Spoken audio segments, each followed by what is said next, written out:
तो 7 दिन हो गया सीबीआई जांच के आदेश की बात कहे हुए आपको योगी जी, 7 दिन के बाद भी आज तक नोटिफिकेशन क्यों नहीं निकला? ये वही अखबार है जिसने आज ये रिपोर्टिंग की है, याद कर लीजिएगा। ये वही अखबार है जिसने जम्मू के कठुआ में भी यही बताया था कि रेप तो हुआ ही नहीं। कठुआ का ये रिपोर्टिंग याद कर लीजिए। ये वही लोग हैं जिसमें कठुआ के बलात्कारियों को सजा भी हुई, लेकिन यही अखबार था जो कह रहा था कि उसमें तो रेप हुआ ही नहीं। 14 मुकदमे लिख चुके हैं। मैं तो कह रहा हूं कि ये जानबूझ के वहां बवाल करेंगे, क्योंकि ये दूसरों को जरूर कह रहे हैं इनका इतिहास दंगाई पार्टी का है, इसलिए ये इस पूरे मामले को, इतने बड़े मामले को जिस तरह से योगी जी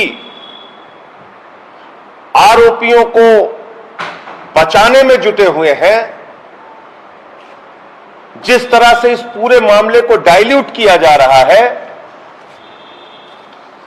मैं एक खबर आपको दिखाना चाहता हूं आज जो प्रकाशित हुई है। और ये खबर क्या कह रही है ये आप देखिए। शर्म आती है इस तरह से,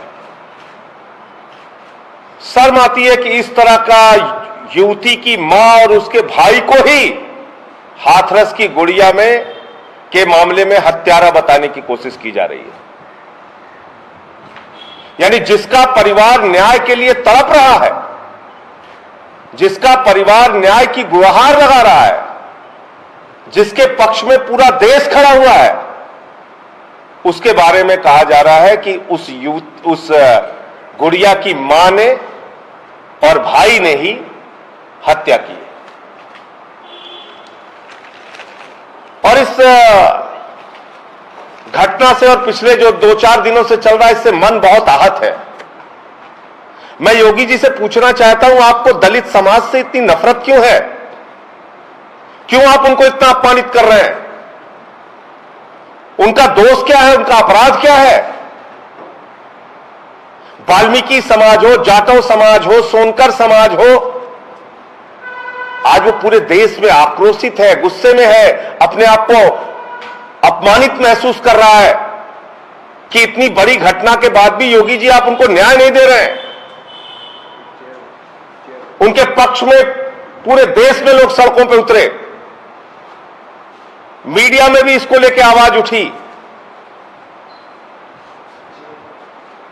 और आप उल्टा उसी परिवार को फंसाने पे लग गए। शर्म आती है योगी जी, शर्म आती है कि जो गुड़िया चीख चीख कर दरिंदों का नाम बताकर इस दुनिया से गई, आज उसका चरित्र हनन किया जा रहा है। चरित्र हनन, शर्म आती है। मैं 2 बातें सिर्फ कहना चाहता हूं, 2 बातों से आपको पूरी बात समझ में आ जाएगी। नंबर 1,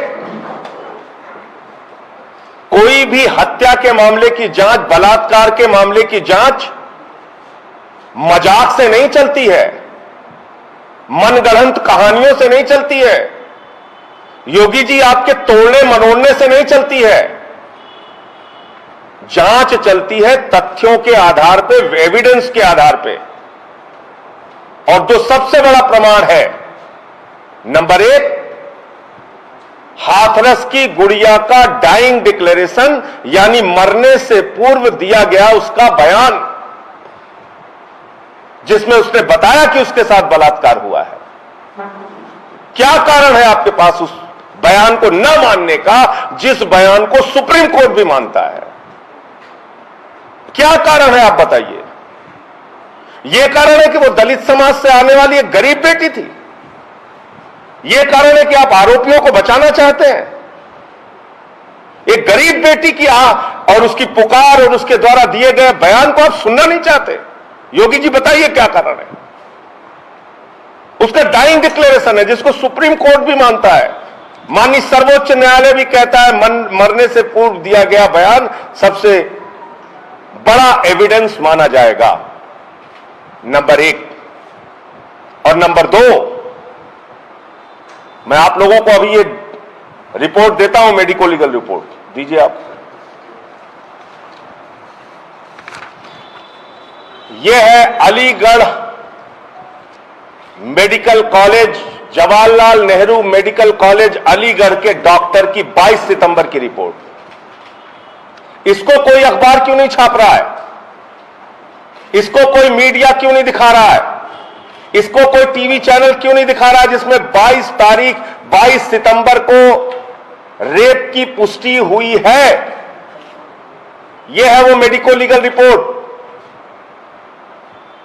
यह है वो मेडिकल रिपोर्ट जिसमें रेप की पुष्टि हुई है।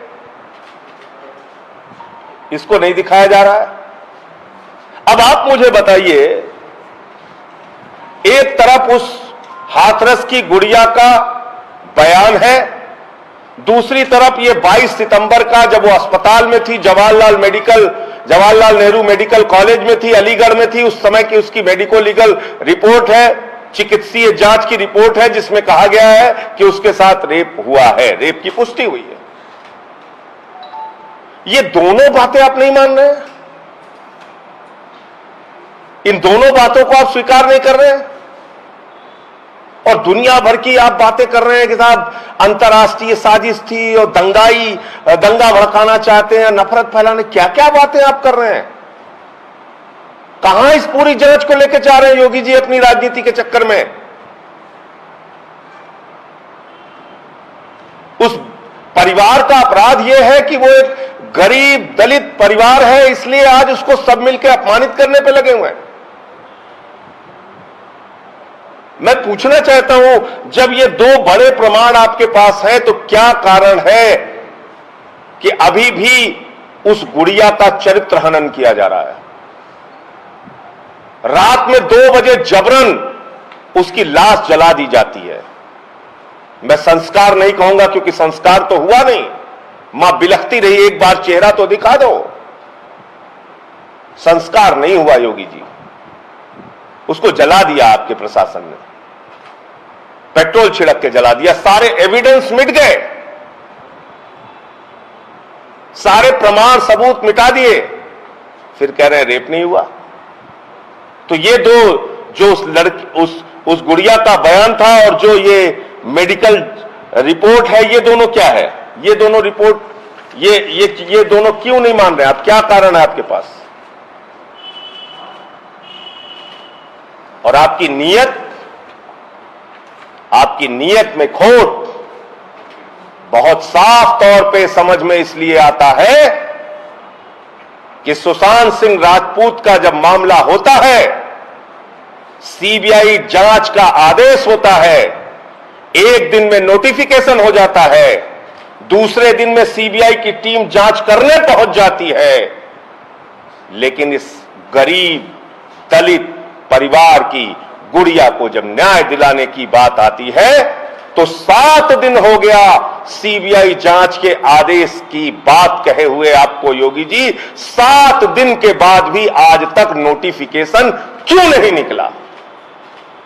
इसका मतलब आपके अपनी एसआईटी के माध्यम से आप उन आरोपियों को बचाना चाहते हैं और इस पूरे मामले पर पर्दा डालना चाहते हैं, इस पूरे मामले को खत्म करना चाहते हैं। और ये वही अखबार है जिसने आज ये रिपोर्टिंग की है, याद कर लीजिएगा, ये वही अखबार है जिसने जम्मू के कठुआ में भी यही बताया था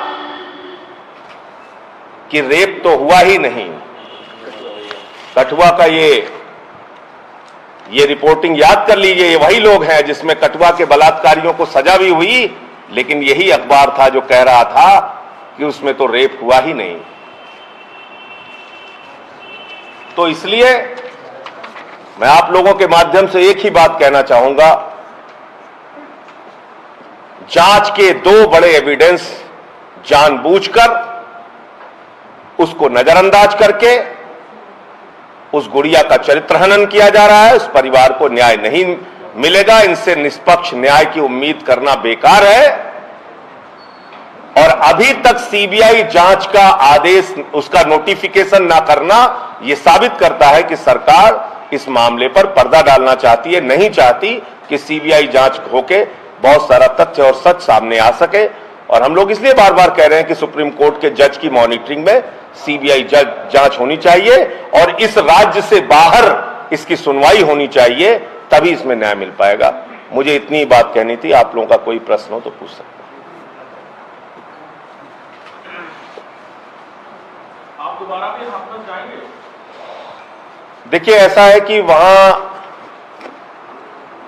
जिस तरह से प्रशासन मिलके और रोज एक नया बवाल कराने पे लगा हुआ है, जाने में हमें कोई दिक्कत नहीं है, लेकिन कोई भी घटना होगी तो तुरंत इल्जाम विपक्ष के ऊपर लग जाएगा कि यहां जो कुछ भी हो रहा है, जो कुछ भी हल्ला हंगामा बवाल कराएंगे ये लोग जानबूझ के, उसका ब्लेम।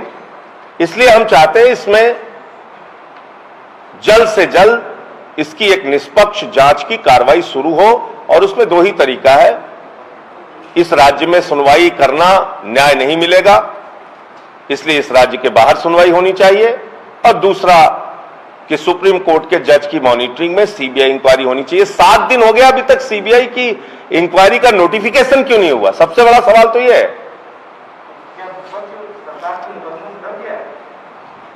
नहीं, विपक्ष सरकार के मुकदमों से डरने वाला होता तो मैं तो यहीं बैठा हूं। 14 मुकदमे लिख चुके हैं। मैं तो कह रहा हूं कि ये जानबूझ के वहां बवाल करेंगे, क्योंकि ये दूसरों को जरूर कह रहे हैं, इनका इतिहास दंगाई पार्टी का है, इसलिए ये वहां बवाल करेंगे और उसका सारा ठीकरा दूसरों के ऊपर फोड़ेंगे। मतलब इतना सा ही है। मुकदमा कोई मतलब नहीं है। मुकदमा हो, लाठी हो, जेल हो तो आज करें। मैं तो यही मौजूद हूं लखनऊ में। 14 लिखा है, 1400 लिखे हैं, मैं तो कई बार कह चुका हूं। संजय जी, नार्को टेस्ट की बात हुई। नार्को टेस्ट में आरोपी परिवार तैयार है, लेकिन पीड़ित परिवार नहीं तैयार है। सरकार का यह आरोप है कि तमाम मीडिया के ऊपर भी उन्होंने आरोप लगाया कि गलत रिपोर्टिंग हुई, और नेताओं के ऊपर भी लगाया। नार्को टेस्ट क्या योगी जी कर सकते हैं? आप सब बुद्धिजीवी पत्रकार हैं, आप बताइए, उनको पावर है नार्को टेस्ट कराने की? नार्को टेस्ट ऑर्डर होता है कोर्ट के माध्यम से। नार्को टेस्ट कोई योगी जी के घर का आदेश नहीं है कि लिख के दे दिया कि हां आप जाओ नार्को टेस्ट करके आओ।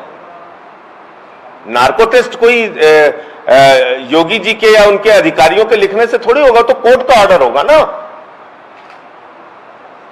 आप जांच तो शुरू कराइए। आपने तो 7 दिन हो गया, अभी तक आपने जांच नहीं शुरू कराई, सीबीआई का नोटिफिकेशन आपने जारी नहीं किया।